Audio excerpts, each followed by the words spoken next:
যখন ছোট পর্দার শিল্পীরা ব্যস্ত একের পর এক নতুন কাজ নিয়ে, তখন যেন একটু নীরবে ছিলেন পরিচিত মুখ সামিরা খান মাহি।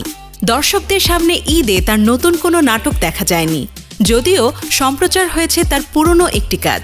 ঈদের সেই নীরবতা কাটিয়ে আলোচনায় ফিরেছেন মাহি, তবে সেটা কোনো নাটক বা অভিনয়ের মাধ্যমে নয়, বরং এক সমালোচিত ভিডিও ক্লিপকে ঘিরে।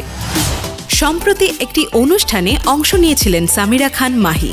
সেখানে তার পরিবেশিত নাচের ভিডিও ক্লিপ ঘুরে বেড়াচ্ছে সামাজিক যোগাযোগ মাধ্যমে। ভিডিওতে মাহির পোশাক এবং কিছু নাচের মুদ্রা নিয়ে শুরু হয়েছে তীব্র সমালোচনা।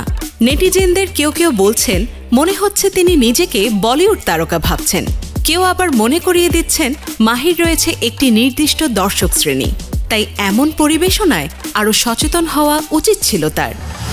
এসব সমালোচনায় বিরক্ত হয়ে মাহি জানালেন তাকে ইচ্ছাকৃতই ভুলভাবে উপস্থাপন করা হয়েছে।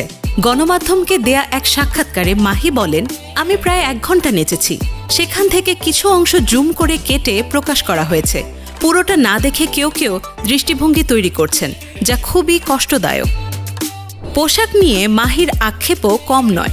তার ভাষায় তিনি বলেন, আমাদের তো নিজের কস্টিউম ডিজাইনার বা মেকআপ টিম নেই। যে পোশাকটা পরেছি সেটা রিহার্সালের সময় পেয়েছি, হাতে সময় ছিল না, পরিবর্তনের সুযোগও ছিল না। সবশেষে বেশ পরিপক্কভাবেই মাহি বলেন, এসব তো আমার সঙ্গে কিছুদিন পরপরই হচ্ছে, আর কিছুই বলার নেই।